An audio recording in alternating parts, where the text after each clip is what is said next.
This is the DallasCowboys.com Draft Show.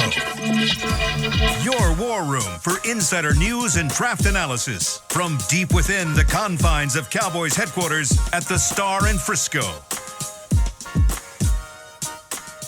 Today is a leap day, Thursday, February 29th, 2024, and we are officially 56 days away from the NFL Draft in Detroit, Michigan. Welcome into the Draft Show presented by Miller Lite, a taste you can depend on.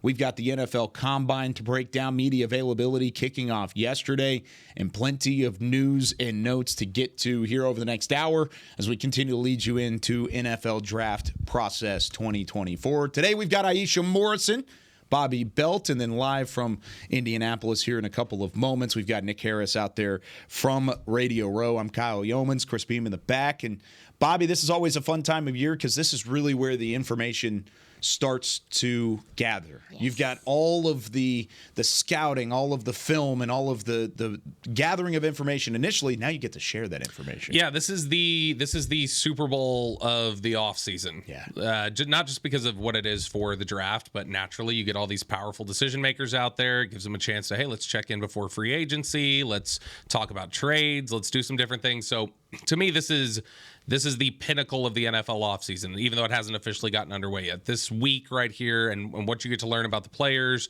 whether it be in the meetings, on the whiteboard, when you see their testing, it's a great week where I think everything sort of starts to come into form for the NFL offseason. It's crazy how quickly it got here. Please. I felt like yesterday we were watching the Chiefs play the 49ers in Las Vegas, and all of a sudden, here we are. No, absolutely. It does go by quickly, and before we know it, it'll be, right after Combine, it's free agency. Yeah. So to your point, Bobby, it does start to get real. You start to really feel like what happens in this next few months, it does impact next season. So it's in regard to the Combine, it's about that time for these guys too. This is I said on our show, it's one of the few times in the NFL that you will get to display what you can do as an individual. And so I think it's important for these guys to come out and perform. That is interesting because it is a team game. Right. It always is a team game. But the NFL draft is very individualistic, and so is the Combine. It's all this is on the you. one time where you are the microscope. Yep. And under the microscope, so scrutinized all the way across the league, both from a draft standpoint and scout standpoint, but also from a media standpoint as well. Absolutely. These interviews are super important as well. Sometimes I learned that last year being down there with y'all. It's just you hear little whispers about interviews, you hear little conversations, and it's like, okay, cool. Okay, this guy gets it, this guy doesn't get it, and stuff starts to make sense. And it's easier for us, too, especially because we can start really putting our boards together because those medicals and things kind of add clarity as well. Yeah, this right here is just from the perspective of, like I remember years ago when, saying years ago now, it seems like he just got in the league, but years ago when TJ Watt was at the Combine. Yeah. And you saw the type of athlete he was in his testing, and it's like, oh, okay, that didn't necessarily show up with what Wisconsin asked him to do. They asked him to do a lot of push-pull stuff. You didn't necessarily get to see those athletic traits, and you had no idea. Max Crosby, another edge rusher who had the same sort of thing, goes out there, performs big. You start to hear some of the buzz about, like, who do teams like? Right. Who are they impressed by? And not even just at the top of the draft. You just start to hear about their draft crushes on day 3 or like, oh man, this third round guy, maybe he's lacking this in terms of his testing or whatever else. But man, when we sat down with him for those 20 minutes in a formal interview, you see the type of, football character he has and the demeanor he has. And, then this is also the time of year where drama can come out of it. Yeah. A couple weeks from now, you start hearing about medicals, maybe you hear about tests at the Combine that didn't go well. And so this is a absolutely critical week to every team's, team building philosophy. Oh, it's so much fun. And you've got some great connections just based off of what you've heard through the first couple days of the Combine. What's the first thing that stuck out to you? I think that, and the first thing I want to say, because, we're going to have Nick on here in a second. Yeah. He's going to talk about all the different formal and informal interviews. One of the things that's always stuck out to me that I've heard from people around the league is that they'll say, like, hey, you need to really understand how sincere that split between formal and informal is. Yeah. Like that's it. That's a serious dividing line, because one of them is you're sitting in a suite or a conference room with 5 decision makers from the team or whatever else and getting whiteboard work, and an informal can be as much as somebody going down to somebody after workout and going like, hey, we went to the same high school. That's pretty cool. Do you know almost like a mixer? Yeah, like do you know this fast food joint there? All right, great talking to you. That can be an informal, like counted that way. So I think it's absolutely important to keep track of the type of formal interviews that they're having. And so I think the big thing coming out of this so far to me is that there's an understanding just from what Stephen Jones is saying, when you look at some of these formals that they've had already and just some of the buzz coming out of there, it's that the Cowboys, I think, recognize that, hey, middle of the defense, we want to be better. Like, on all 3 levels, the interior of the defensive line, linebackers on the second level, the safeties in the secondary, we want to be better there. And so I think that's one of the things that you start to hear the buzzwords around this time of year. Steven, I think, said 3 times the other day, had used the phrase holistic. Mm-hmm. So like you start hearing like an idea of like, oh, okay, this is how they're processing the offseason. This is how they're approaching it. And that's one of the things that you're consistently hearing chattered about, I think, right now, is just they want to be better in the middle of the defense. Oh, yeah. I mean, that's what I took from it as well, looking at a lot of the guys that they were able to speak to. Thank you for even bringing up the formal and informal thing. I think it is important to remind people, because even me, I'm still fresh to some of the conversation and what some of the meanings are. So I thought that was important that you guys clarified that. Thank you, Bobby. Yeah, because formals, like you said, you're in a room full of scouts of the front office, and you even can FaceTime Mike McCarthy, who's back here in Dallas, Mike Zimmer, who's back here in Dallas. You'll have those conversations. And then early in the week, especially whenever these position groups, because you go day by day with position groups. That's why we've heard a lot of the defense and seen a lot of those names early, because the first position groups have been defensive groups. But they'll put together these mixers where you get some cocktail tables, not cocktails served, but you've got different tables through an open room in the convention center, and you send these position groups in there, and each table has the Cowboys or the Raiders or the Commanders, dating. And it's exactly what it is. It's speed dating. That's how it looks. That's what it looks like sometimes. Well, and I mean, look at it from this perspective. One of the things we're hearing about, I know Steven talked about, hey, I don't think we have issues with the culture. I think the culture's strong here. But I think they definitely want some more toughness. I think they want some more cerebral football players this spring that they're looking at acquiring. And this is a great opportunity in those 20-minute sit-downs to sit there and go, what kind of football character does this guy have? How does he respond to this? What kind of answers is he giving me? Like you get a sense of the edge that they have, the competitiveness and things like that. And so it's an absolutely great week. It didn't work out well for the Eagles a couple years ago, but again, a couple years ago, we're talking 8 now. Yeah. But like Carson Wentz, in large part, the reason they went up and got Carson Wentz was from the formal that they had at the Combine, where they were really impressed with him on the whiteboard and some of the stuff he said. And they went, okay, we feel good about this. Let's trade up to 2. We're going to go get him. So this is a big week for these meetings are very critical, I think, to them forming a lot of their opinions about guys. And I'm not going to lie, it's a little weird not being out in Indianapolis this week. But we do have boots on the ground. We do. We do have representation from the draft show. Nick Harris is down in the media center. Nick, looking great, by the way. You don't look tired at all. You look like you've had a week full of reporting. You look like you've had a week full of information. What's been the biggest standout piece of info you've heard so far? Yeah, it's just another day, another dollar, Kyle. I'm used to this.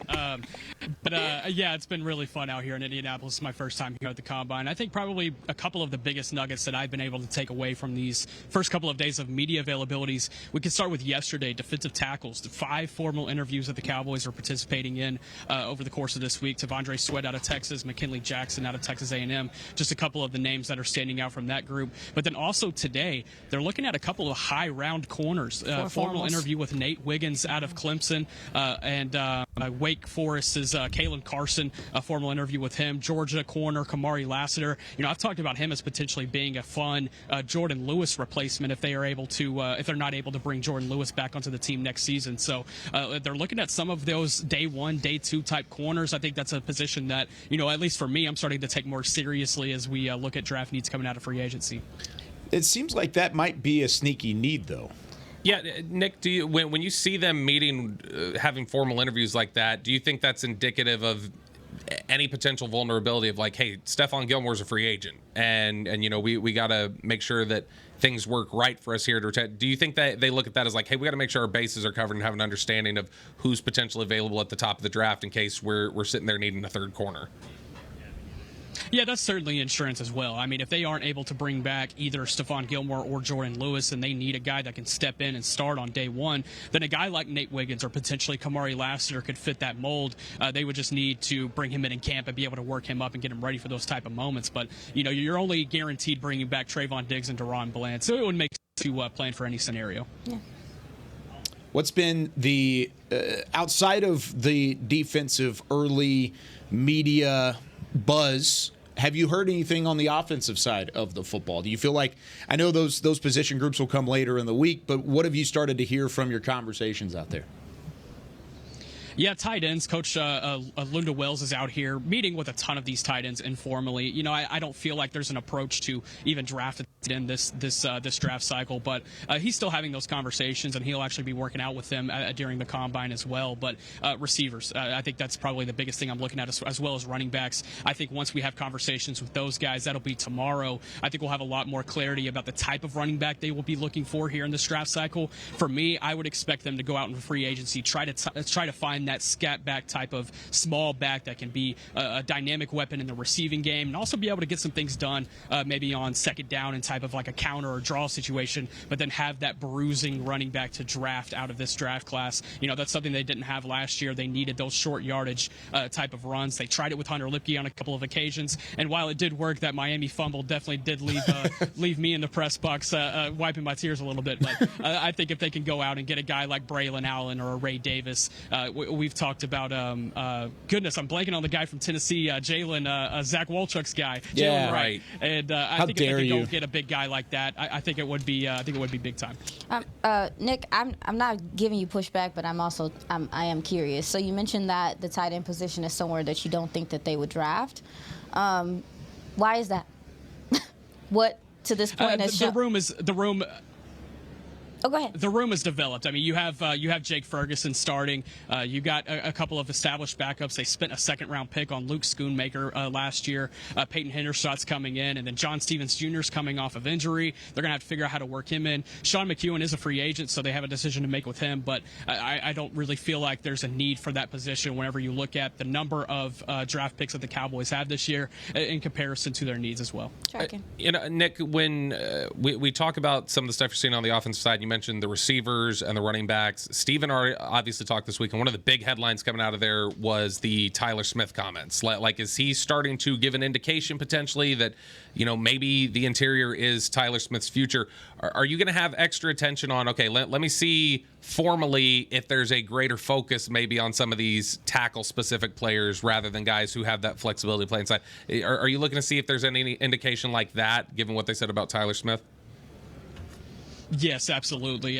We'll be able to talk to offensive linemen on Saturday, but I think there will be a bigger focus whenever you look at the tackle position as opposed to interior, because you saw what Tyler Smith was able to do right there at left guard last season. I mean, he played like he could be a perennial All-Pro as long as he stays healthy throughout the course of his career. In my opinion, I think he was the best guard in the NFC East this past season, and just being able to carry that in year two and be able to still grow and project to be even better over the course of the next few seasons. I understand why Stephen Jones made that comment. I think there's an opportunity for him to really shine over the course of the next few years. Let him hone in right there in the interior, bring in a first-round tackle, especially given this tackle class. If you want to go grab one in round one, this is a perfect opportunity to go do that with a guy that could start either in replacement of Tyron Smith or be waiting in case he goes down. So we've already hit a little bit of how important these interviews are, how important the information sharing is. But, of course, drills are a big part of this as well, and you finally get some of the numbers and some of the tactical evidence for a lot of these players. Which are you more excited about? Are you looking forward to the 40-yard dash or the rest of the drills for each of these positions as you're going on? Yeah, I guess it just kind of depends what position we're talking about, right? Because if we're talking about offensive linemen, defensive linemen, while I do want to see those big boys run and get up there, I'm not necessarily looking at their 40 necessarily. I'm maybe looking at their bench press or some other power elements. But you look at these DBs, these skill guys, receivers, running backs. Would love to see how they run, but also those catching drills as well. Those are big parts of what this combine is and what it can bring. Got a good group of quarterbacks that will be throwing, even though Caleb Williams will not. So there's still a really good opportunity for these guys, these offensive weapons. I'm curious, Nick, and obviously not Cowboys specific. We're talking about top of the draft, but just some of the chatter you've heard around there, some of the media availability. Has there been any discussion or any thought about this idea of Caleb Williams saying, I'm coming in here, I'm not throwing, I'm not coming into the NFL with an agent. I already feel like I've answered enough of these questions. Have you heard any chatter about that or just in general some of the stuff about what the Bears are thinking at the top of the draft?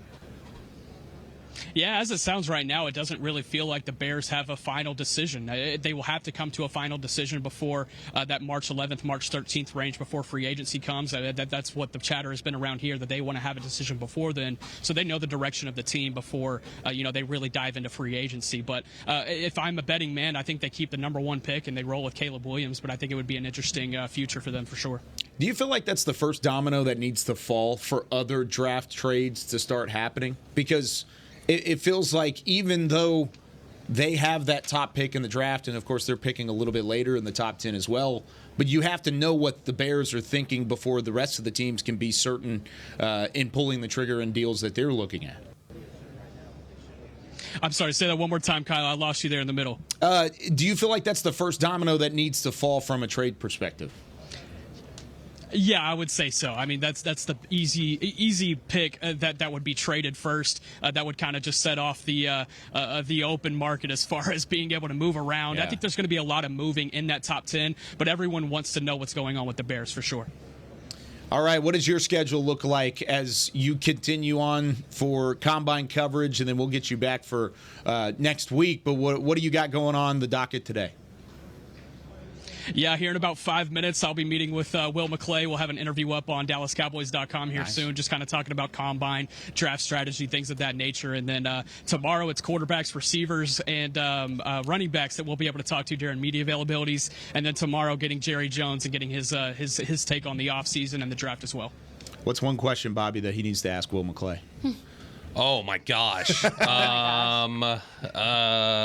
a good question. How much as we talk about the offensive line, how much is position flexibility still something that they're really gauging versus how much do they want when we look at the interior offensive line, guys who that is their specialty?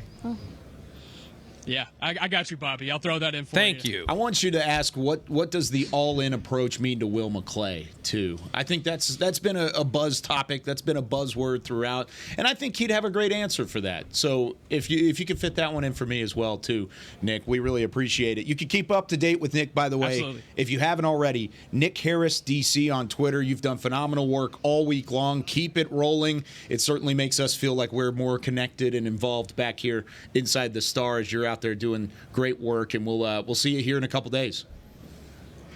Thanks, fellas. Will is here. I got to run. Okay, go. Sounds good. There he goes, Nick Harris out in Indianapolis. Great stuff, as always. He's been running all day. He really has. Ran on a set, ran off set. I mean, just, it's the theme of the week, man. That's how you were when I was signing you out there last year, though. I mean, listen, if y'all don't know, Bobby got one of the meanest power walks I've ever seen. Oh, yeah. For real. It's ferocious. Them calves be doing extra work. It's a very deliberate, let me see the manager walk. Oh, yeah. Yeah. That's what it is. I love it. I really do. All right, let's take our first break. When we come back, we've got Twitter on the 20 with plenty of NFL Combine and draft questions. We'll hit those when we come back. Right after this with more of the Draft Show. I'm Dak Prescott, quarterback of the Dallas Cowboys. And they snap it to Prescott, who looks right. It's not there. He escapes left. He'll run for a first down. Just like football, when it comes to crypto, it's important to have a team you can trust. With blockchain.com, I know I'm in good hands. Since 2011, they've been trusted by millions around the world to buy, sell, and trade cryptocurrency. Prescott's going to run this himself. Run it up the middle, and he scores. Whether you're new to crypto or an active trader, they've got you covered. What are you waiting for? Get started at blockchain.com. I'm Darren Woodson, former Dallas Cowboy player and Super Bowl champion. When I played in the NFL at a high level, I relied on my vision to see the field. As I started getting older, I noticed my vision wasn't as good, and I was getting frustrated from wearing my glasses all day.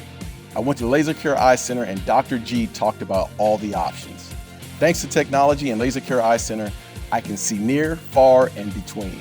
Don't fumble your vision any longer. Visit them at dfweyes.com and tell them Darren sent you. They got me back on my game. In a stressful world, Lincoln provides balance and calm amidst the chaos by creating sanctuaries that move you through the world with ease. Our vehicles make your time richer and more uplifting with human-centric design, intelligent technology, and powerful performance. As the official luxury vehicle of the Dallas Cowboys, driving a Lincoln is just another way to show your team pride. Experience our full lineup of luxury vehicles, including the Corsair, Aviator, Navigator, and Nautilus at Lincoln.com. Hi, I'm Danny McCray, Dallas Cowboys alumni player here with Smoothie King. And Smoothie King wants to ask you, what's that sound?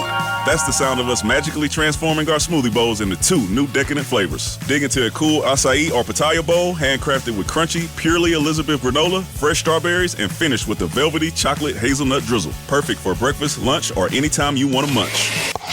And that's the sound of you making them disappear. Smoothie bowls, now in 2 new decadent flavors. Only at Smoothie King, the official smoothie of the Dallas Cowboys. This is the DallasCowboys.com Draft Show.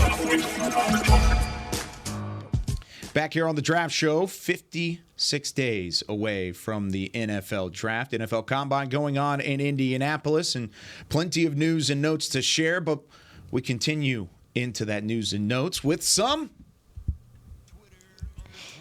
I heard it. It was back there. Yeah, it I was heard pushed. It was Twitter on the 20. Twitter on the 20. It was there. 20. All right. First question comes from Maxwell. Twitter on the 20. There it is. Thank you, Beamer. Beamer's doing a lot better. That was actually my fault that was missed after I just threw a name at him during the break. So that's actually my fault. If Beam is able to cut the B-roll, we'll talk about it in the third segment, but we're pulling a player up here as we speak. All right. Maxwell asked, he said, I remember last year specifically saying that the Cowboys liked Mozzie Smith early in last year's draft process. Are there any guys right now that you know the Cowboys like this time around, Bob? That is a great question because I think just from – so the formals are going to be a great indication of that, but I think in terms of if you look at formals matching up with tape, need, and some of the rumblings you hear about how they view him, I do think that Edge Cooper from Texas A&M is a guy that they like. Yeah. And I think that that's somebody who absolutely, if in the second round their pick is sitting there and he's on the board, I mean, they're not going to take a linebacker in the first round, I wouldn't think. I don't think there's one up there. But assuming that has not been dealt with yet, I think that Edge Cooper would be high on the list of guys that they would be intrigued by in the second round. But that's somebody that I know they're fans of his around here. And so that's one that I think stands out. Yeah, I think Darius Muasau, UCLA linebacker, I think some of the things he did at the Shrine Bowl, and because there were so many of the Cowboys folks down here, it's multiple eyes getting on this kid. I do think that he's one of those guys that if he's there, then it kind of feels like he's somebody they would be looking at to bring in. That was the first name I thought of whenever I saw that question as well. I'm stealing. No, that was great. No, I mean, that just doubles down really what we've been hearing. I think the early name for me might be Tyler Guyton out of Oklahoma. Because you keep seeing him mocked here. Mm-hmm. I think I'm like, we got Tyler. There's something to that. I think they really like Tyler, and I think they like the fact that he brings youth and a little bit of experience too, because he's played in a significant amount of games. He's played significant snaps, at least from a collegiate standpoint, for a guy that's his age going into the NFL. Yeah, they like monster-sized Tyler offensive lineman from Oklahoma. That's kind of their niche. I will say that him paired with Tyler. Think about the Oklahoma I definitely thought about it too. I'm just like Tulsa, OU. Like, we got Tyler Smith at home. Yeah, you got him down the road. You literally just added a twin, another one. Like, I mean, honestly, if you look at some of like the stuff in his scouting report too, it looks kind of like Tyler Smith's scouting report at times. There's still rawness and issues with footwork and technique, but and he's things strong like that. as hell. Mm-hmm. Yeah. That's literally what I wrote down. I said, we got Tyler Smith at home. Yep. You like your mama be like, we got McDonald's at home. Yeah. Anyway. See, but the McDonald's at home is never really as good. Not really as good unless it's cooked up and it's ready to go. Never. But usually when you're saying we've got McDonald's at home, that means you're heating something up in the microwave. Oh, yeah, that's fair. I wouldn't say Tyler Smith's heating it Well, up you in the heating up microwave. Tyler Guyton? He's That's where you're getting them to that point? Yes. I like it. Yes. I like it. Mr. Vallejos on Twitter says, match a player and a team that you've seen so far that would make you say, man, this player is going to be a problem. So best fits between a prospect and a team from the early going in the draft. Oh, yeah. I mean, from the early rounds is what you're saying? Yeah, any round. Yeah, kind of where you're headed. I mean, so it's not been frequent, but I mean, people who wonder about would Washington come up to 1 if Chicago's willing to flip and get out of there.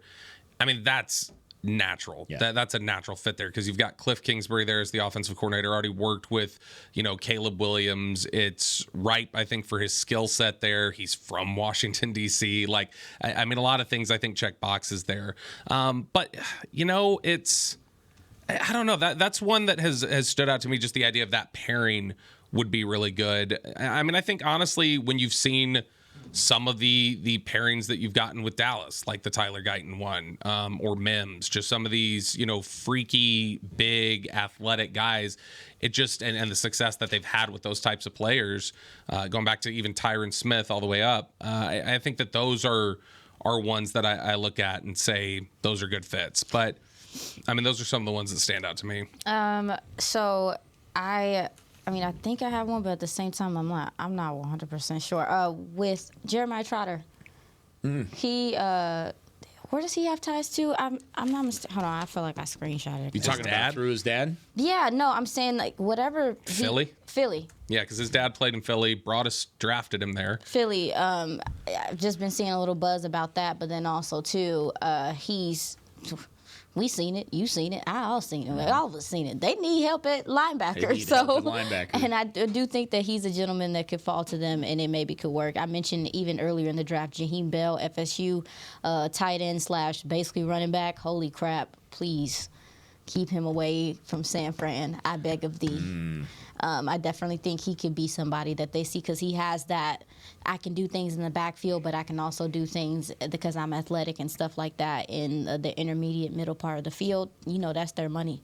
Yeah. So he has some versatility to his game. Maybe that's some connection there. I do think also now that you've got Mike McDonald in Seattle and some of the history he has with what he's done with defensive linemen of I think similar archetypes. Yeah. I think that when you've seen, Byron Murphy mocked to Seattle in a couple different instances, I think that that's a good fit. And I think that's kind of, one of, not just from a perspective of what they need and what would help them, but just from the idea of what Mike McDonald has been able to do with guys like that. I think that Byron Murphy in his hands would be great. Yeah, and this is a fit that could very well happen, but how about Drake May, quarterback, North Carolina, going to Washington in that early spot to replace Sam Howell again? To replace Sam Howell, who was his predecessor at North Carolina. I mean, what kind of impact would that be?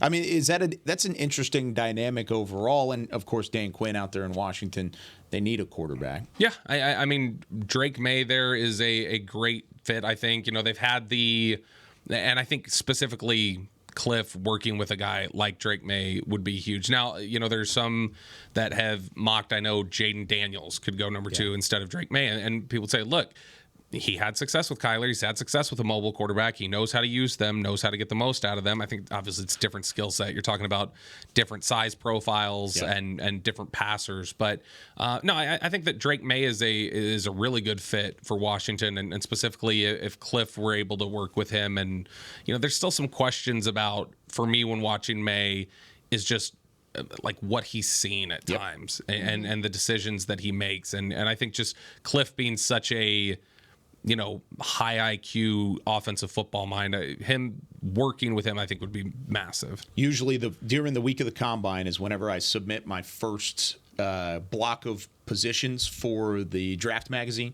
coming up, because I want to get the combine reads before I really submit them for review. So quarterback is the first position. I normally just get it out of the way early. I have a really high grade on Drake May, but that was one of the knocks. Is I wrote struggled at times working and making the complicated reads. Would get himself in trouble by forcing passes and taking too long to navigate through progressions. And because of that, at times his footwork lapses whenever his timing is thrown off. But whenever he's got given time to throw, he sees it. He can do it. Goodness gracious, he's prototypical quarterback, and he can be a franchise guy. He's got to get better at reading a defense. Is ultimately where it's at. Which is.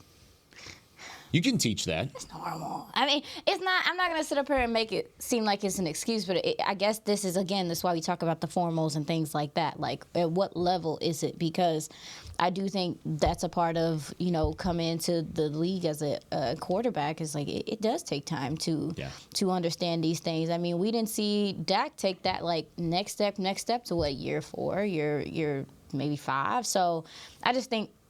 That's normal, but the arm talent to me stood out is that, like you said, if he sees it, he can place it, and he's powerful. It's not super floaty if he's decisive. When he's decisive, and to your point when you mentioned the mechanics and all those things, so I like him. I think he's one of the better quarterbacks in this draft, because he's not throwing it. Yeah, and I mean, like that was a big conversation. Not throwing, right? At least. In terms of the analyst community, it was a big conversation, for instance, about Mahomes when he was coming out. Like that they were like, you don't know. Like you don't know what he is on the whiteboard. You don't know what he is in terms of pre and post snap reads and things like that. And so I think that's another thing is that people may look at Drake May as a case of like, well, we don't really know yet. There are times where it looks like a bad read, like maybe he just got confused post-snap with what he had seen. Then there are other instances where it can be something where it looks to me at times a little Stafford-like, where it's just almost irrational trust in his ability to get it there. That's exactly what it is. And so sometimes it may just be he read it right and he just thought, well, I can get this there. He's like, screw that, I'm fitting it. Yeah, like I know I can put the ball on him. And so there are times where it looks like a bad read, and other times where it looks like to me he's just incredibly confident in his arm talent. Which is a good thing at times. Sure. Could turn into a bad thing at times. You got to temper it, right? Yeah. That's how it rolls. All right, Andrew asked this question. We talked a little bit with Nick a moment ago about defensive tackle and linebacker. Bobby, you said it. The middle of the draft has been an emphasis, or middle of the defense has been an emphasis in the draft process so far. Andrew wants to know, who is everyone's favorite defensive tackle or linebacker that the Cowboys have had a formal visit so far? And here's the list of formal visits off of Nick's Twitter account. McKinley Jackson, Texas A&M. Mason Smith, LSU. Chris Jenkins from Michigan. You can make the jokes now if you want to. Ruke Oro from Clemson. Tavondre Sweat from Texas. We'll start with the DTs. So there's the 5 formals that were reported by Nick Harris. So I don't want to. I'm going to give the caveat now. I'm going to sound like a homer, but it's Tavondre Sweat for me. I mean, here. I'm there with you. It's hard to say anybody else. I'm sorry. Yeah, I mean, that to me is the easy one. And I'm not even super high on Sweat like a lot of other people. I think Sweat's going to rise to a point and go in the draft probably higher than I would take him, like just for my own comfort level, my own fantasy mock draft way of taking guys. He's probably going to go higher than I would take, but I mean, there's no denying just the type of freak that he is for his size and the ability that he shows against the run. And I think that there's very rarely, even against big time offensive lines like what Washington has, very rarely do you see people getting movement on him. And I think that that's absolutely critical for what we're talking about with the Cowboys, is the idea of having that sturdy anchor in the middle of the defense to help with some of this run support, which is something Steven Still, when they talked about needs the other day, he talked about positions, but when he talked about an actual area of execution where they still started, he still pointed to the run defense has got to be better. Yep. I have a question because we're talking about this, because it feels like something that we need to start considering. I know I need to start considering who they are paired up with matters in this, especially with DT. To me, it matters. Like, especially, it depends on, is the guy next to them more of a two-gapper, or is this person a two-gapper, or is the other person next to them more of a speedy, bursty, twitchy guy? Because I do think he's fine. I think he can do whatever. But I'm curious of, like, moving forward when how we look at DT, I'm trying to look at who they're paired with, who's playing next to them, because it dictates into the future or on their college tape? I'm sorry, on their college tape. Yeah. How they perform. Is because Is there a little bit of concern there because Byron Murphy was so good next to him? I don't know if it's so much concern. I just think it's something you have to consider. Sure. Is that the other gentleman next to the other gentleman? It's the same thing we talked about it last year, even with the Cowboys. It's like, yeah. I mean, I see Osa. Osa can win one-on-ones, but a lot of the time it's because people are doubling Micah. It's because they're doing it draws attention. So I'm only asking, not because of him in particular. I'm talking about in general, because when I look at even some of these other DTs, I'm over here like, well, who's your friend? Who's your friend next to you? Because, baby, that's the reason why you get into play free like this. So, anyway, that was just a question I had. How important is that to y'all to consider who they're playing next to?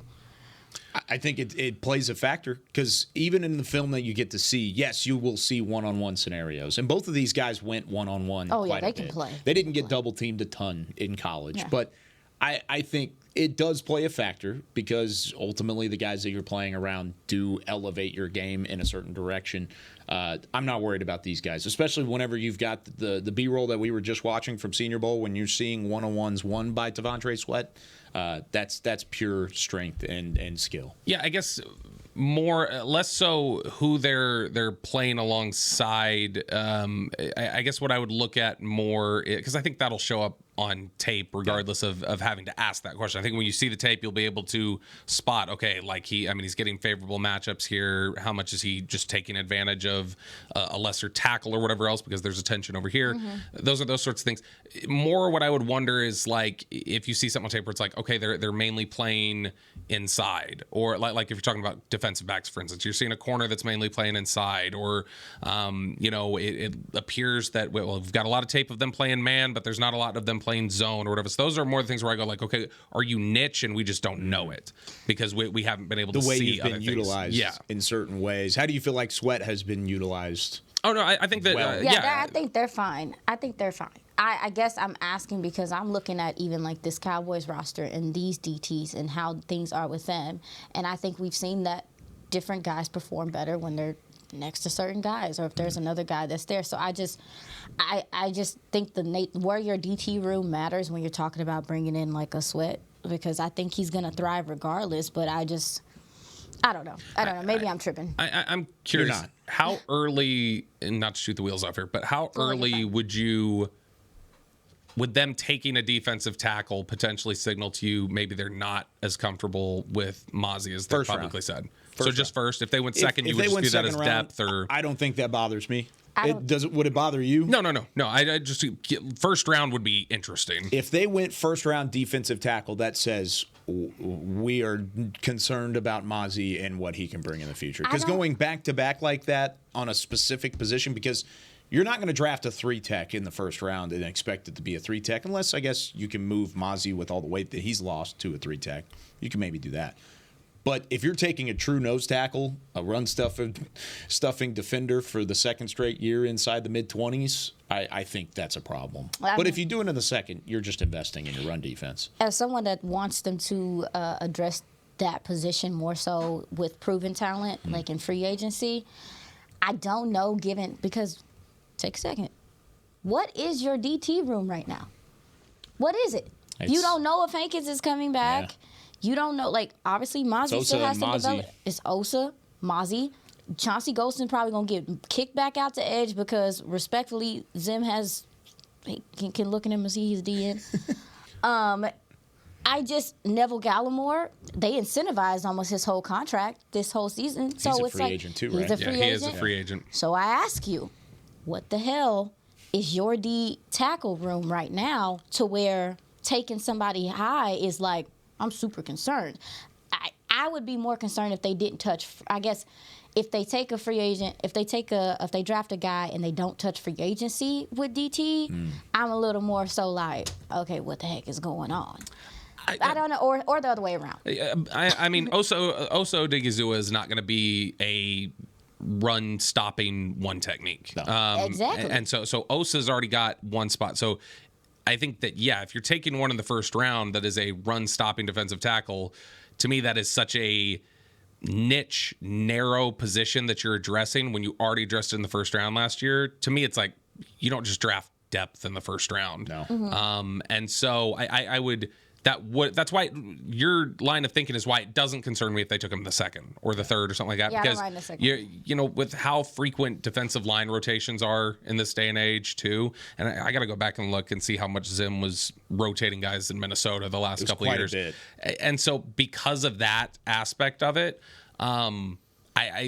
it wouldn't concern me day 2, day 3 if they went for depth. But if you're saying like, hey, our biggest piece of draft capital, we're going to commit to this fairly narrow focus on the defense, and it's the same investment we made last year, that would be a little that would make me think that their true beliefs aren't necessarily matching up with their public messaging. Correct.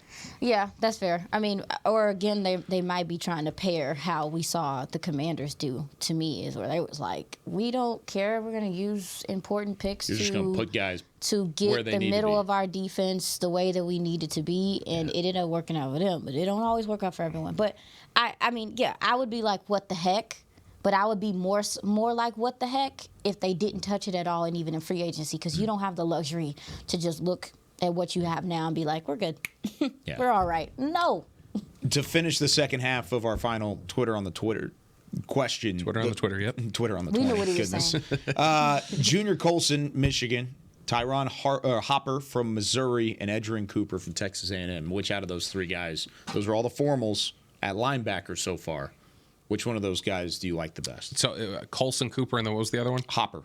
Okay, so I've not watched Hopper yet. Colson, I have Colson a little ahead of Cooper, just a little bit. I watched Hopper last night. I flipped them last night.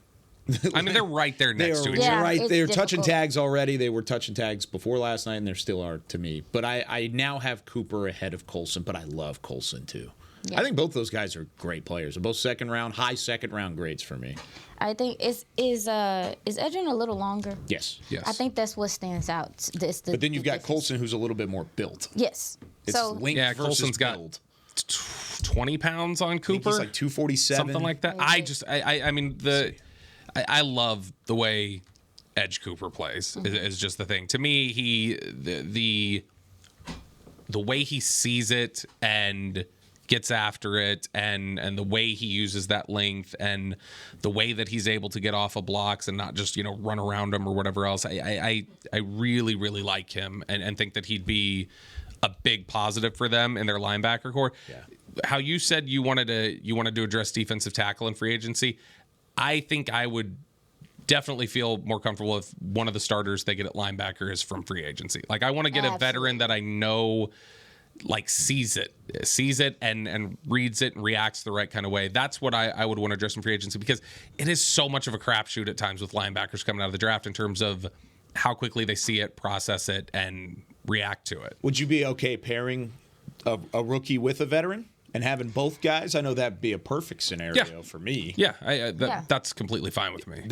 I agree with you completely. If you're starting a guy at linebacker, I want him to be a veteran. I want him to have been there, done that, seen everything to a certain extent.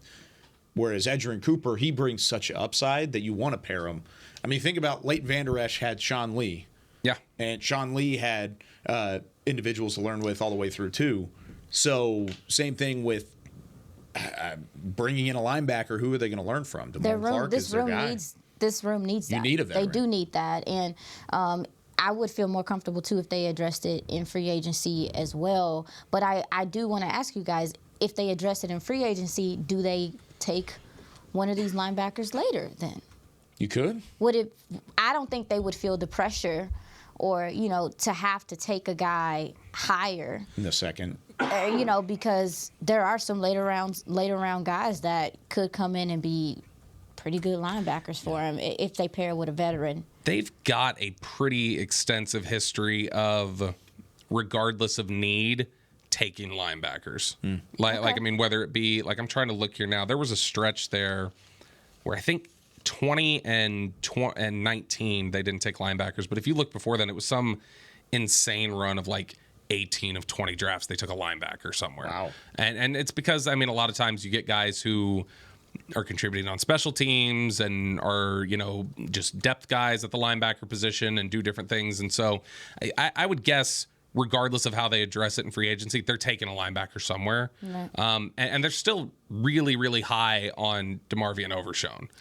And I think that Overshown being a guy that they really believe in, paired with Nick had thrown it out there during his mock-off season. You get Azeez Al-Shaair and DeMarvion Overshown, and you've got Damone Clark working in there. And however much you want to bring Marquise Bell into the box, I know that was more of a Dan Quinn philosophy that Mike Zimmer may not ascribe to. The way Steven talked at the Combine the other day made it sound like Micah could be more involved playing straight linebacker. And so, I believe that as well. But I think if you're telling me veteran and DeMarvion Overshown as kind of your core at linebacker, then I feel pretty good about that relative to what you're going to do in the draft. From 2009 to 2016, they took a linebacker in every single draft. Yep. And then what is it, the last 3 years they've taken one? They've taken at least one. They had Covington in 18, 19. Yeah, they've taken... and Leighton Vander Esch in 18. They've taken 5 linebackers in the last 3 drafts. Yeah, and they still need linebacker. Yep. Still got to find a way to get it done. All right, when we come back, it's time for some Tell Me More. Who have Aisha and Bobby been watching this week, and who do they have their eyes on going into the remainder of the NFL Combine? We wrap up the draft show right after this. Hi, Drew Pearson, former Dallas Cowboy and now Pro Football Hall of Famer here. If you're struggling with your vision and tired of those contacts and glasses, don't throw a Hail Mary. Go where I went. Laser Care Eye Center, the official LASIK partner of the Dallas Cowboys. Drew, thank you so much for trusting us with your vision correction procedure. At Laser Care Eye Center, we offer 6 different vision correction procedures to help patients see. Check them out at dfweyes.com. Tell them Drew sent you. Hood hood. In a stressful world, Lincoln provides balance and calm amidst the chaos by creating sanctuaries that move you through the world with ease. Our vehicles make your time richer and more uplifting with human-centric design, intelligent technology, and powerful performance. As the official luxury vehicle of the Dallas Cowboys, driving a Lincoln is just another way to show your team pride. Experience our full lineup of luxury vehicles, including the Corsair, Aviator, Navigator, and Nautilus at Lincoln.com. I'm Dak Prescott, quarterback of the Dallas Cowboys. And they snap it to Prescott, who looks right. It's not there. He escapes left. He'll run for a first down. Just like football, when it comes to crypto, it's important to have a team you can trust. With blockchain.com, I know I'm in good hands. Since 2011, they've been trusted by millions around the world to buy, sell, and trade cryptocurrency. Prescott's going to run this himself. Run it up the middle, and he scores. Whether you're new to crypto or an active trader, they've got you covered. What are you waiting for? Get started at blockchain.com. Hi, I'm Danny McCray, Dallas Cowboys alumni player here with Smoothie King. And Smoothie King wants to ask you, what's that sound? That's the sound of us magically transforming our smoothie bowls into 2 new decadent flavors. Dig into a cool acai or pitaya bowl, handcrafted with crunchy, purely Elizabeth granola, fresh strawberries, and finished with a velvety chocolate hazelnut drizzle. Perfect for breakfast, lunch, or anytime you want to munch. And that's the sound of you making them disappear. Smoothie bowls, now in 2 new decadent flavors. Only at Smoothie King, the official smoothie of the Dallas Cowboys.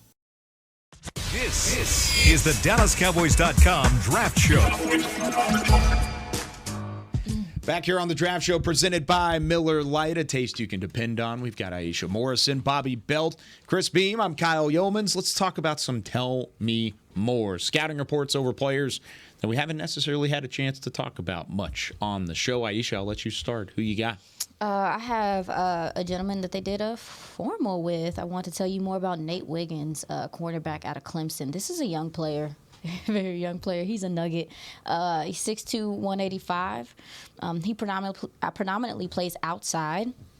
I said, oh yeah, he flipped the script. I said that he likes. I think I like his zone technique more than I like press. Mm-hmm. I think zone allows him to read and react, and this is a heady player. You can almost see him thinking things through before they happen. He thrives there. I said that the diagnosis and recognition stand out. He uses the boundary well. The boundary's his friend. Again, that takes awareness from a player. He's fluid. But he's not super fluid, and he doesn't have a whole bunch of burst. But I think he knows his athletic limitations. I think he knows what he's capable of and what he's not capable of, and that's why he is more so this heady guy that can, make plays. Again, look at him, he's just a nugget. What makes you say that about how he? Did you just see that from film study in terms of IQ and the way that he knows? Yes. I think you can watch a player in their decision making, and you know that they know, like, I can't cut too far out here, or I can't backpedal too much here because I don't have the recovery speed to drive on this ball. And I think that he, again, I think he's athletic, but he's not just like this crazy athlete. But I think he understands that, so he's in his playbook far more than everybody else. So he can read it and recognize it and be there a little bit quicker. I think the run defense can improve, and some of the tackling, as you see, he is a little. He's not super big. I think he might thrive in the slot, to be honest, depending on how you decide to use him. When he knows, is what I said. Is when he knows and he goes after it, and that's why he's able to make plays on the ball and do some things like that. So, he times up his finish. He times up when he decides to rotate or fight to the ball as well. I like the player. Definitely, maybe people might be concerned about some of his. He's just very lean. He's just not super muscular. He's not gonna do a lot in the run game support as of right now. But still, from a coverage perspective, especially in some type of zone scheme, I think he could be a DOG. Yeah, I mean, I really like it. He obviously is very lanky. Very lanky. He's not quite Emmanuel Forbes lanky. Yeah. And he's got 20 pounds on Forbes still. Yeah. Forbes weighed 140 pounds or whatever he was. But I mean, this was this was a staff that liked Emmanuel Forbes a lot. They did. So I don't know that being lanky is necessarily going to be a big problem for him. I'll tell you. It's so easy, I think, to draw comparisons to guys that you see week in and week out. And while he's not got nearly the thickness that Diggs had coming out, I think there's a lot of Diggs-like quality to his game. He'll bait you, too. He's a guy who he absolutely loves to gamble and try to bait guys. And he's got similar type of length. One of the things we know about Mike Zimmer is length is going to be something that's important to him at the corner position. Something that's been consistent with Chris Richard and, Dan Quinn and then Will McClay's, scouting parameters for a long time has been corners with length and that they want that. And I think that when you see him and the way that he uses his length and press and the way that he plays the ball, if he can fill out a little bit and maybe get a little more disciplined and not take so many risks, I think that Nate Wiggins can be really good. He's one of my two corners that I have graded in the first. And again, he's young. He's a young player, so he's still a little raw. So you have the opportunity to coach him up how you see fit and things like that. But he has a lot of traits that I think people will enjoy, because sometimes you want a guy that's going to gamble sometimes. And we also saw, even with Trayvon, to your point, he did improve in run defense. It wasn't always pretty, but he showed a willingness as he got a little bit bigger and got later into, his time here. Yeah, you said you like a guy that would be willing to gamble. Well, he would be unable to gamble in certain states across the country until after training camp, because he doesn't turn 21 until after training camp. I told you he's a nugget. Yeah, he's 20 years old. So you have He will time. turn 21 on August 28th. Yeah, and so a guy who still has a ceiling to be reached, I think. But the skill set, the traits, they're all there to be a top tier corner to me. Yeah. And so you've got a first round grade on him. You do too, Aisha? Maybe. Not quite. First round grade, corner 2. Corner 2. Who's Not corner yet. 1? Terrion Arnold. Yeah, it's Arnold. Terrion Arnold. Somebody gonna make him a safety, ain't they? I mean, he'll somebody stick might at try, corner. but I mean, I think he's a really good corner. I do too. I haven't did my full stack. I gotta get all the humans and then I can stack the humans. I gotta watch. Getting the humans is important. For You sure. gotta get them. I got 3 of them this week. Yeah. Yeah. See, I mean, nobody knows that more than Kyle. All right, Bobby, who you been watching? Okay, so I was very interested after hearing Eric Galko really heap a lot of praise onto Isaiah Williams from Illinois. Yeah. I was really interested in him, especially in a class that's as deep as it is for the receiver class. I mean, I've already run through, in the 100 players I've done, it's like 17 of them are receivers at this point. And so it's a very deep and strong class. And man, I think Isaiah Williams is really interesting. He had a big week at the Shrine Bowl. 5'9", 184 pounds, slot-specific type of guy. But this is a converted quarterback. He was a quarterback his first couple years at Illinois, made the position change over to receiver, had a 1,000-yard season last year for them before declaring for the draft. Can contribute in the return game. To me, I see a guy whose separation comes really easily for him. Now, when he doesn't have the separation, the lack of size does cause him trouble on contested catches and things like that. But those are size limitations. It's not a competitiveness, toughness thing. He is a competitive football player. I think the speed, the ability to stop, start, the acceleration is really impressive. I think the athletic ability that he shows when he's adjusting to the ball, the body adjustments, the catches, it seems that there's still room to grow as a young player at the position because he played quarterback at high school, was, I believe, like the Gatorade Player of the Year in Missouri as a quarterback. Wow. But is somebody who I think has a ton of upside and will be in Indy this week. And I'm really interested to see how he tests, how he weighs in. But that's a guy who I think has a ton of upside. They have him listed, and this is not Indy's stuff. This is just internet. 5'8", 184. He's little. That's little bitty. He is little. Like he's not playing outside. Heavy. Now, Illinois did play him outside some. Okay. They were willing to do that too. At the NFL level, and specifically with the way I know, Mike McCarthy has treated smaller slot guy or smaller players before. I think that this would be a slot specific type of player. Probably 4.4-ish speed. Yeah, I think so. Probably 4.4. Yeah. Now it's always a little tricky when you're eye testing it with these guys because you see that when they got those quick little feet and they show that acceleration and they show some of the agility and the quickness, it can sometimes lull you into it. But I mean, I think he definitely has the long speed. He reminds me a little bit. Guy who didn't work out at the NFL level, but as a prospect reminds me a little of Kiki Kuti. Oh, when he was coming out of Texas Tech. I don't know who Kiki is. You don't remember Kiki? Kiki. Oh, you love me. That song was made for him. Definitely not. Yeah, it was. Lufkin product. Lufkin product. Okay. Buddy of Des Bryant. He was nasty at Texas Tech. I'll look at him. I've never heard that name before. But no, you brought up. I think if I'm not mistaken, Isaiah last year in 22 he led the FBS in receptions. He was somebody who I don't know if that was that look at that beam. Beamer got the B-roll. He's that guy. That's the right B-roll there, we were just talking about. That right there is why I am responsible for the Twitter on the 20 miss is because I was like, hey, do we have Isaiah Williams? And Beam was like, oh my gosh, let me cut it up. Hold on. And so Beam knocks it out. He's got graphics on there and everything. He was. I don't know if he led the FBS. He was 82 receptions, 715 yards as a sophomore. Last year was 82, 1,055. It was at 5 touchdowns. He's to me is like I said, it's going to be slot specific. But you talk about run after the catch ability, joystick type player, somebody who shows competitive toughness over the middle of the field, isn't afraid to go over there, has some size limitations. Obviously, that's going to be natural for a guy that is his size. But I think that everything you want in terms of his makeup and that toughness on the field is there. Yeah, I should have added context. At some point in time during the season in 22, he led the FBS.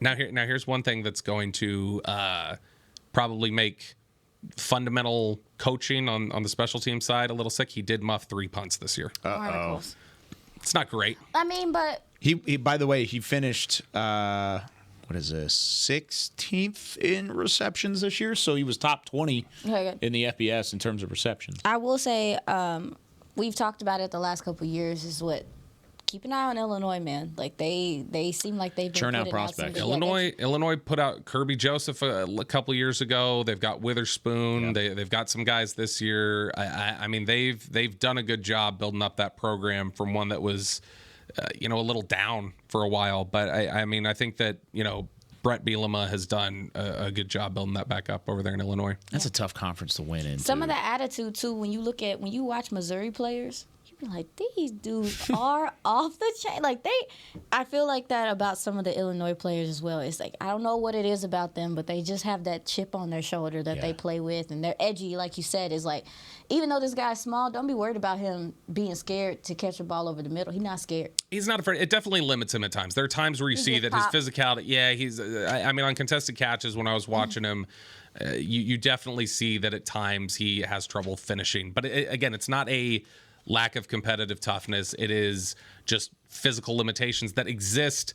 There's no perfect prospect. We're not talking about a round one guy here. We're talking about somebody who definitely has some limitations, but is somebody who I think impressed a lot of people at Shrine Bowl, and the ceiling that he still can potentially achieve as somebody who's still learning to become a more crisp and precise route runner. As a guy who played quarterback previously, I think that he's very intriguing. I had him highlighted in my Shrine Bowl notes on my roster. That's what I was like, hey, that is him. That was stood out out. there. Okay. You thinking day 3? Yeah. Early day 3, something like that? Yeah, day 3. Yeah, maybe. So there was a lot of chatter. I know when I first started looking into him, it looked like a lot of the chatter was saying late day 3, but it looks like there's starting to be more of a build towards like, hey, this is somebody who could sneak in, be early day 3. Be like round 4 kind of guy. 4 or 5. It's so tough to tell because of how deep the receiver class is. Yeah. A lot of guys got to go before him. Those small guys the gonna have to unfortunate show side up of it. today. Yeah. They're gonna have to stand out. These smaller guys, because wide receivers are giant humans again this season. Like it's like, oh, back to normal. Small receivers they're people too. They you can are. have success with them. All right. On Tuesday, we'll have Brian Broaddus back from spring training. We'll check back in with Bobby, Aisha, Chris Beam in the back. But that's going to do it for us here on this edition of the Draft Show. Oh, Nick Harris will be back from Indianapolis. Do you have the FOMO of not being out there? I know. Yes, I do. I do too. I mean, it was it's just nothing like that experience. And I was real wide-eyed too. I was just like, what's going on, y'all? This is what Radio Row feels like. This is what... Driving to Indy tomorrow. I was about to say, are you going? You're road tripping. Yep, driving up there solo. I've got a 14-hour Spotify playlist ready to go. What's on it? A bunch of stuff. It's a huge cross section of rap and pop and alternative rock and everything else. What's the first song on there? That's a good question. I think it's the 1975. Oh, okay. Is that a sound? No, it's a band. Okay. Yeah, it's the 1975 Sincerity's Scary. Nice. Any Creed on there? No, there's like not. 2 Live Crew? No, there's no 2 Live Crew either, Beamer. Are you not a Creed guy? I mean, I can add it on there. Creed was fine back in the day. I feel like and they've I had a resurgence lately, which is why I thanks asked. to the world champion Texas Rangers. Darn right. But I feel like if I'm going combine related, if I was driving to spring training, I would be listening to Creed. You would be Creed the whole way. Yeah. Going out to combine, you got to change it up a little bit. I will say that 80s music it does something to my, like late 80s music does something to my brain, and it makes me calm. Okay. I'll have to remember that. Makes me want to dance. So it makes me want to dance, but it just feels like you time travel in a way. You got jokes. That's safety dance. Just let me like some of my 80s music. 80s music is great. There's nothing wrong with 80s music. I keep trying not to sing so we don't get in trouble. No, please go for it. No, I can't. Okay. Sounds good. Yeah. We'll see you guys on Tuesday. Back with the Draft Show coming up next week. For Chris Beam, Bobby Belt, for Aisha Morrison, I'm Kyle Yeoman saying so long. We will see you later from the Star in Frisco. This has been a production of DallasCowboys.com and the Dallas Cowboys Football Club. How about this, Cowboys?